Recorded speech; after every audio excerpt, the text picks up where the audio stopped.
مرحبا هوالو هم بخير هاتن سرسران سرچوا هاتن أهلا وسهلا بكم أحييكم بالمحبة وبالاحترام. Değerli halklarımız, değerli basın emekçileri, değerli konuklar, kurum temsilcileri, hepinizi sevgiyle, saygıyla selamlıyorum. Hoş geldiniz, baş göz üstüne geldiniz.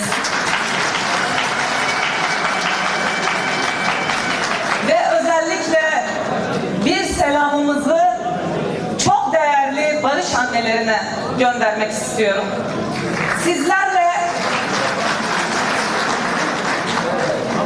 Sizlerle Çukurova'da çok yoğun çalışmaları birlikte gerçekleştirdik.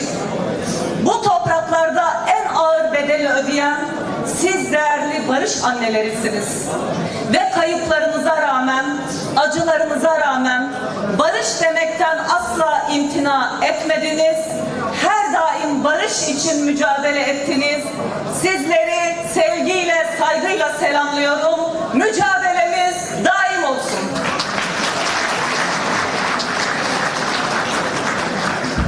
Ve değerli arkadaşlar, yine sözlerime başlarken Ceyhan'ın direngen kadını sevgili Figen Yüksekdağ, sevgili Selahattin Demirtaş,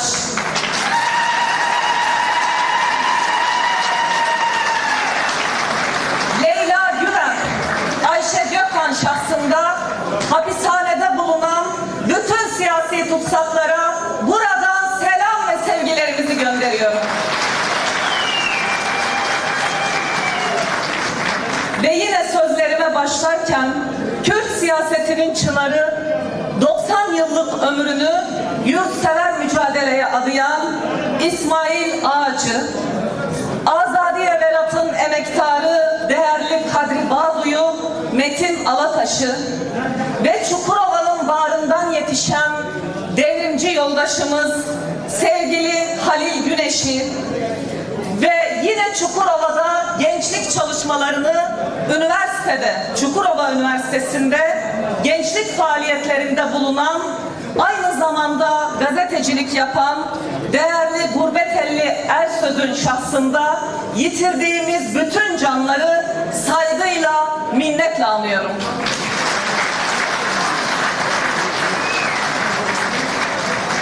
Ve değerli arkadaşlar, şurada yanı başımızda fotoğrafı duruyor. Yaşar yoldaşımız Yaşar Demir. Çok uzun yıllar beraber çalıştık. Sevgili Yaşar, özellikle Çukurova'da farklı halkların ve inançların yaşadığı kesimlerle çok yoğun ilişkiler içinde olan bir insandı. Ve kendisiyle birçok mahalleyi birlikte ziyaret ettik. Birçok örgütlenme çalışmasında beraber bulunduk. Ve o bizim aramızdan çok erken ayrıldı. Ben değerli Yaşar Demir yoldaşımızı yine sizlerin huzurunda saygıyla, minnetle anıyorum.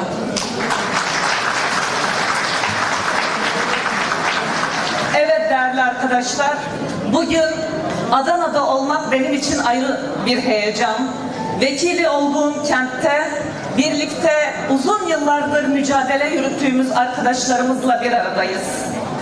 Ve ben özellikle bugüne kadar bu çalışmaları getiren, yönetim kurulunda yer almış olan eş başkanlarımız başta olmak üzere bütün emek veren yoldaşlarıma sonsuz teşekkürlerimi sunuyorum. Ve bu kongrede yeni seçilecek yoldaşlarımıza da başarılar diliyorum.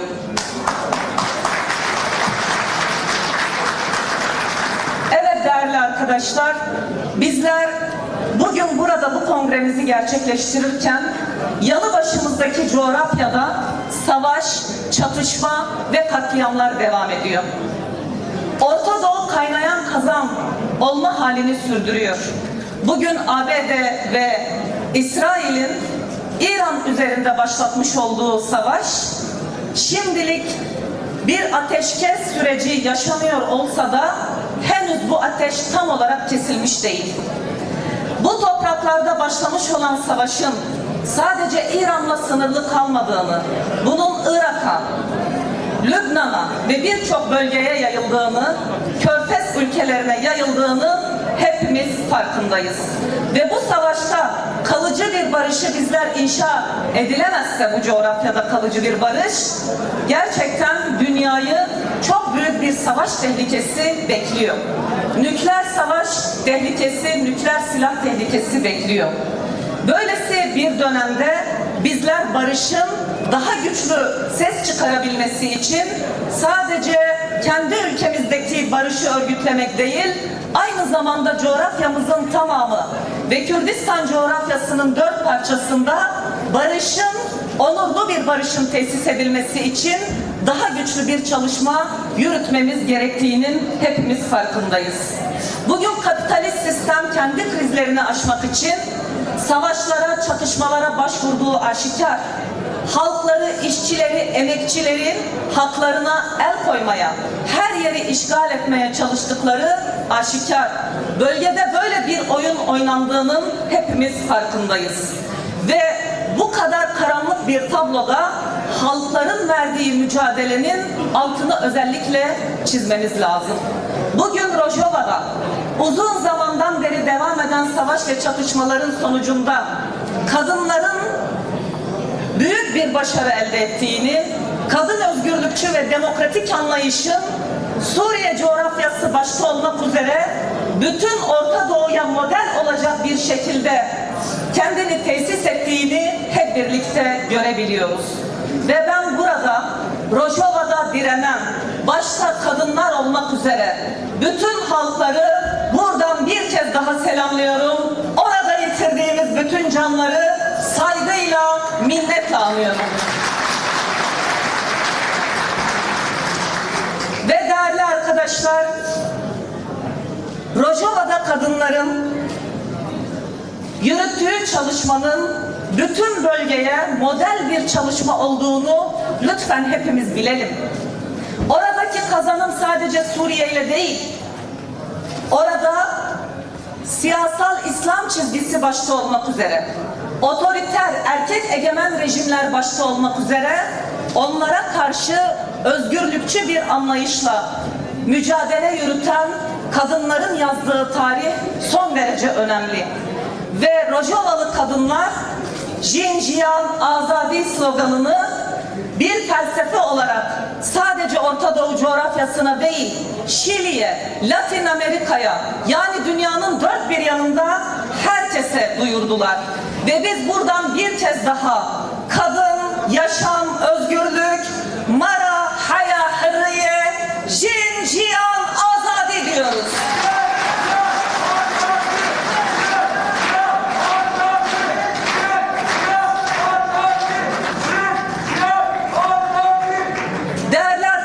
Bakın bizler bölgede devam eden bu kadar yoğun savaşın tam ortasında geçtiğimiz sene 27 Şubat'ta Sayın Abdullah Öcalan Türkiye'nin de temel ihtiyacı olan barış konusunda son derece önemli bir çağrı gerçekleştirdi.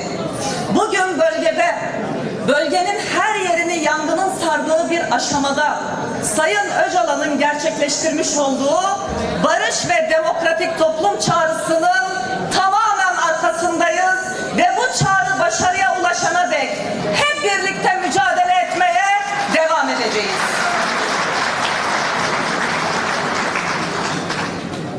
Bizim açımızdan barış dönemsel ve taktiksel bir şey olamaz. Bizim açımızdan barış herhangi bir siyasi partinin dar manada gündelik siyasi hesaplarının da malzemesi olamaz. Bizim açımızdan barış stratejik öneme sahiptir. Ve biz barışı her daim savaşın ve çatışmanın en yoğun olduğu dönemlerde de dillendirmekten, talep etmekten, barış için demokratik mücadelemizi yürütmekten asla vazgeçmedik. Ve Sayın Öcalan bu çağrıyla beraber Kürt sorununu isyandan inşa aşamasına taşımak istedi. Bu çok önemli bir stratejidir. Bu stratejiye sadece Kürt halkı değil, Araplar, Türkler, Ermeniler, ez cümle bu coğrafyada yaşayan bütün farklı halkların ve inançların dört elle sarılması gereken bir çalışmadır, bir stratejidir. Onurlu barış birçok kötülüğün panzehiridir. Bunu asla unutmayalım. Ve bakın bizler Çukurova coğrafyasında farklı halklar ve inançlar olarak Kürtler, Türkler, Araplar, Romanlar, aynı mahallenin çocukları kapı kapıya komşu olarak büyüdük bu coğrafyada.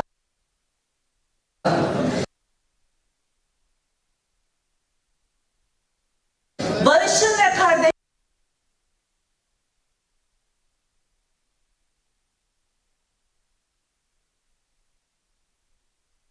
kardeşliğin, onurlu barışın ve eşit kardeşliğin ne olduğunu en iyi bilen coğrafyalardan biriyiz bizler. Kilikya toprakları, tıpkı Anadolu ve Mezopotamya toprakları gibi barışı ve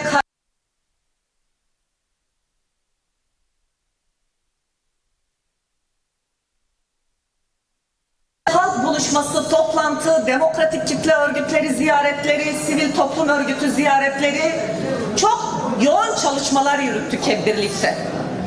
Ve inanın bütün bu çalışmalarımızın sonucunda üstünde en fazla durduğumuz nokta şuydu, burada onun altını ben bir kere daha çizmek istiyorum. Barış bize altın tepsiyle sunulmayacak. Demokrasi bize altın tepsiyle sunulmayacak. Bizler bunun için daha güçlü mücadele etmemiz ve daha güçlü örgütlenmemiz gereken bir dönemdeyiz. Ve buradan bu çağrıyı gerçekleştiren Sayın Öcalan'a, İmralı'ya, Çukurova'nın sarı sıcağından binlerce kez selamlarımızı gönderiyoruz.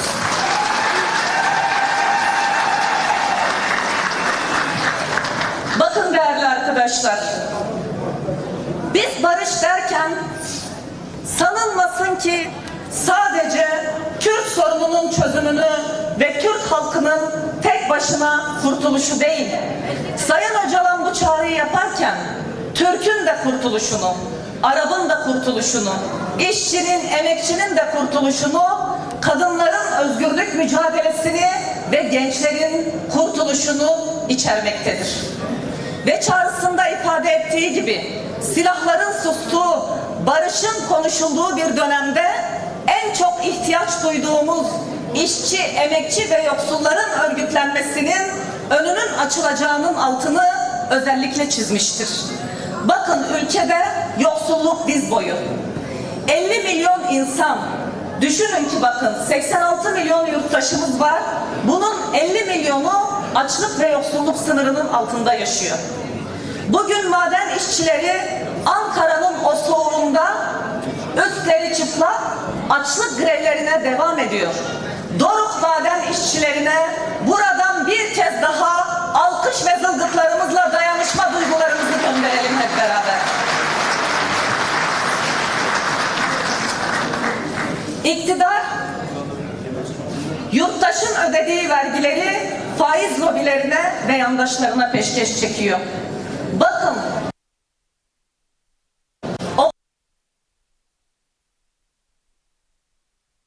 okullardaki öğrenciler,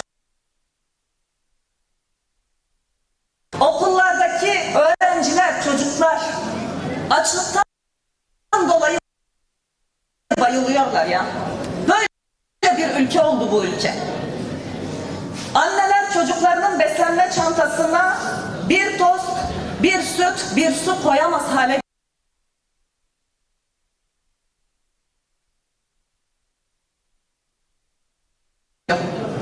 Bakın geçtiğimiz dönemlerde hal ziyareti yapmıştık Adana'da ve hal yönetimiyle görüşmüştük.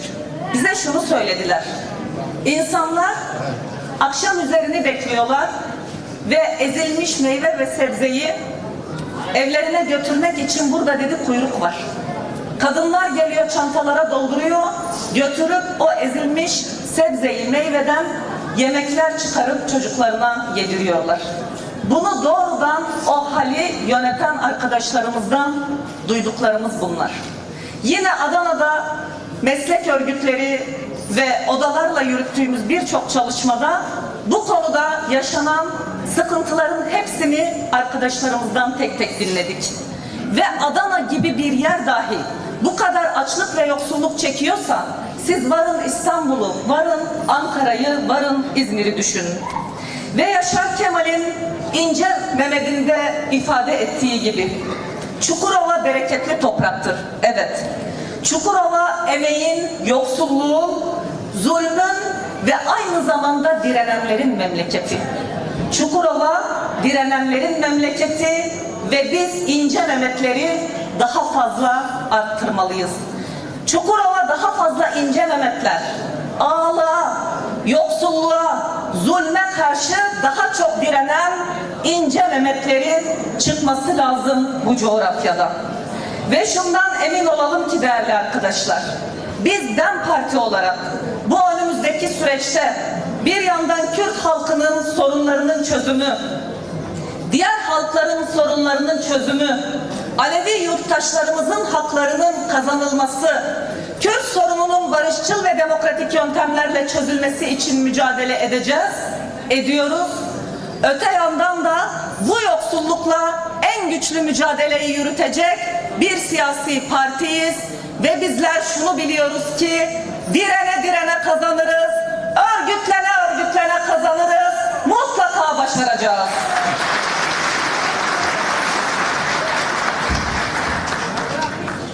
Ve değerli arkadaşlar, bir konudan daha bahsedeceğim. Belki de aramızda bu konudan mağdur olan arkadaşlarımız da var. Adana Emek ve Demokrasi Güçleri 6 Ekim 2015'te 10 Ekim'de gerçekleşen o dar mitingine katılım için buradan bir çağrı yapmıştı. Adana İnönü Parkı'nda yapılmıştı bu çağrı. Ve aradan 11 yıl geçiyor. 11 yıl sonra orada bu çağrıyı gerçekleştiren kamu emekçileri için ceza veriliyor. 11 yıllık aradan sonra. Bu ceza bu hafta Adana'da Asliye Ceza Mahkemesi tarafından bu ceza veriliyor. Biz bir kez daha diyoruz ki barışı yargılayamazsınız. Barış çağrıcılarını yargılayamazsınız. Barış hapse giremez. Barış mücadelecilerini hapsedemezsiniz. Ve bizler bu barış mücadelesi çağrısını yürütenlere bir onur madalyası takdim etmemiz gerekirken ne yazık ki bu iktidarın yürüttüğü anlayış ve onun yargı sistemi barış talep edenleri yargılamaya devam ediyor. Bir de hangi eylemde? Biliyorsunuz 10 Ekim Gar katliamı mitinginden öte bizim aklımızda katliam kaldı. 10 Ekim Türkiye tarihinin en kanlı katliamı, en acı katliamı ve Adana'dan giden birçok yoldaşımızın yaşamını kaybettiği bir mitingti, katledildikleri bir miting, yaralılarımızın olduğu bir mitingti ve böyle bir mitingde çağrı yapılmış olduğu için, barış için çağrı yapılmış olduğu için arkadaşlarımıza ceza verildi. Bu cezayı verenleri kınıyoruz. 10 Ekim Gar katliamında yitirdiğimiz bütün canları saygıyla, minnetle anıyorum. Evet değerli arkadaşlar, bizler barış mücadelesinin demokrasi mücadelesinden asla ayrılmaz olduğunu düşünüyoruz. Bunlar bir ikilidir. Asla birbirinden ayrılmaz. Ve barışla demokrasinin bütünlüğünü hiç kimse bozamaz. Zaten demokrasinin olmadığı bir yerde kalıcı ve onurlu bir barıştan da bahsetmek mümkün değil. Bakın, muhalefete yönelik baskılar gittikçe artıyor, devam ediyor. Bugün Adana'nın Büyükşehir Belediye Başkanı Sayın Zeydan Karalar, Seyhan Belediye Başkanı Oya Tekin, Ceyhan Belediye Başkanı Kadir Aydar tutuklandılar. Şimdi Zeydan Karalar ve Kadir Aydar serbest.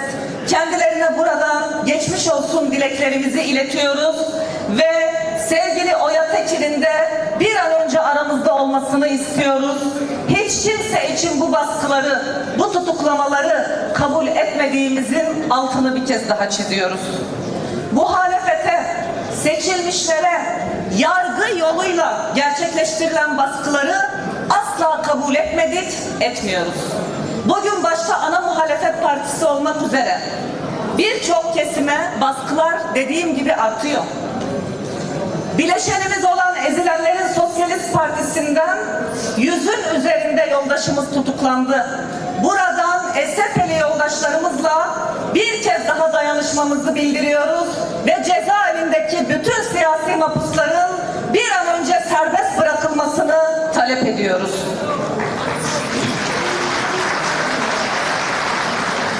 Evet değerli arkadaşlar, biz bu süreçte somut adım atılmalıyı her fırsatta ifade ettik. Burada da bir kez daha ifade ediyoruz. Atılması gereken somut adımlar beklenen çerçeve yasa. Yani bugün PKK'yı içerecek olan bir çerçeve yasanın çıkmasını bütün toplum bekliyor. Sadece Kürt halkı değil, inanın bütün Türkiye bekliyor. Niye biliyor musunuz? Çünkü bu sürecin ilerletilmesi için, barışın bu topraklarda gerçek anlamda kalıcılaşması için atılacak bütün somut adımları toplumun tamamı bekliyor. Bu yasa hala sürümcemede, bu yasa hala taslağı çıkarılmış değil ve biz bu taslak varsa da görmüş değiliz. Buradan bir kez daha şu çağrımızı yöneltiyoruz iktidara. Somut adım atın. Somut adım atılmalı derken bundan rahatsızlık duymayın. Bizim amacımız, bu talebi dillendirirken amacımız barış sürecini ilerletmek, Sayın Öcalan'ın gerçekleştirmiş olduğu çağrının demokratik bir zeminde sonuca ulaşmasının sağlanması için, bu toprakların barışa kavuşması için talebimizdir. Ve yine altını çizmemiz gereken bir nokta daha var ki, yasa yapmayı gerektirmeyen bazı somut adımlar atılmalı. Bunların başında AYM kararlarının hayata geçirilmesi, Avrupa İnsan Hakları Mahkemesi'nin kararlarının hayata geçirilmesi, bunun için bir yasa yapmaya gerek yok. Ve şu an AYM ve AHİM kararlarının hayata geçirilmemesi demek, aslında Türkiye'nin taraf olduğu Avrupa İnsan Hakları Sözleşmelerine fiili olarak onu uygulamamak demektir ve kendi anayasasını ihlal etmek demektir. Bugün AYM ve AHİM kararı çerçevesinde sevgili Can Atalay, Gezi mahpusları, sevgili Osman Kavala, Çiğdem Mater, Tayfun Kahraman bir an önce serbest bırakılmalı.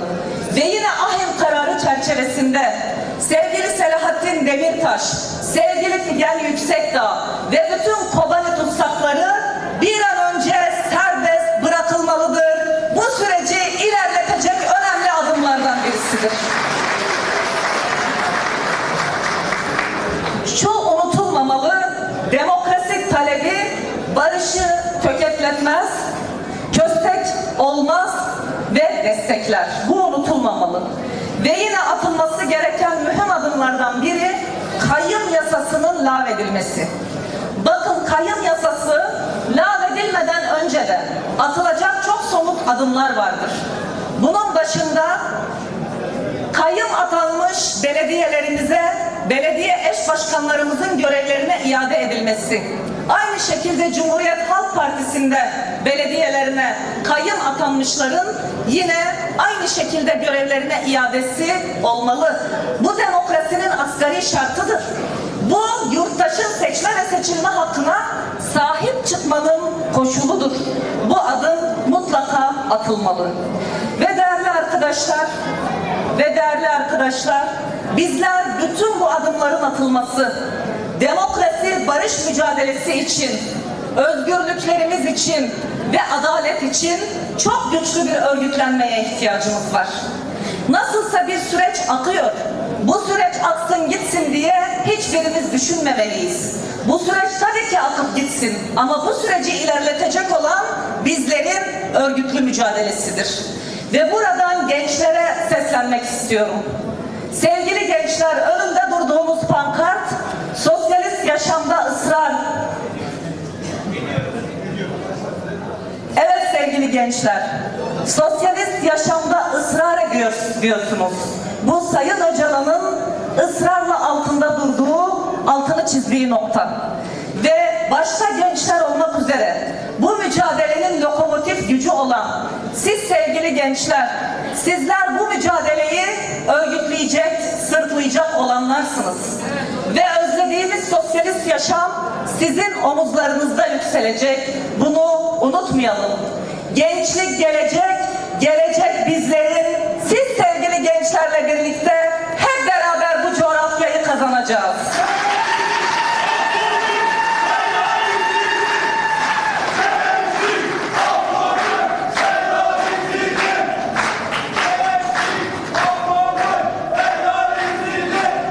Ve sözlerime son verirken sevgili kadınlara bir mesajım var. Sevgili kadınlar, bu mücadeleyi her daim bizler sırtlandık. Mücadelenin kesintiye uğradığı dönemlerde kadın hareketi asla durmadı. Hep alanlardaydık, meydanlardaydık, kadınlar hep mücadelenin tam kalbindeydi. Ve böyle olmaya devam ediyoruz. Bu sadece Türkiye'de değil, Orta Doğu coğrafyasında ve bütün dünyada.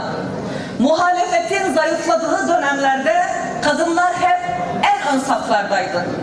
Türkiye'de 1980'de askeri junta yönetimi ülkeyi yönetmeye başladığında bütün dernekler, sendikalar, kurumlar kapatılırken Evren'in deyimiyle, Kenan Evren'in deyimiyle sendikalara, derneklere, kapılarına kilit, gazeteler makas makas demişti hatırlarsanız. Herkesi susturdukları dönemde dayağa karşı ilk büyük mitingi Türkiye'de kadınlar örgütledi ve bütün mitinglere kadınlar öncülük etti. Yine Rojava'da, yine Türkiye'de başta Türk kadınları olmak üzere Türkiye Kadın Hareketi çok güçlü bir mücadeleyi örgütledi. Şimdi de barış ve demokratik toplumun en temel inşacıları biz kadınlar olmaya devam edeceğiz. Ve buradan bütün kadınların mücadelesini selamlıyorum. Jin, Jiyan, Azadi.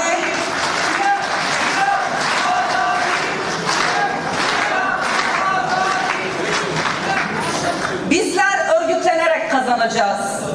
Bizler isyanımızı, bilgimizi, mücadelemizi bir araya getirerek, yüreğimizle ve beynimizle çok daha güçlü bir örgütlenmenin öncüsü olacağız ve bu topluma mutlaka ve mutlaka barışı, adaleti, eşitliği ve onurlu kardeşliği bu topraklara hep beraber armağan edeceğiz. Kongremizin de buna vesile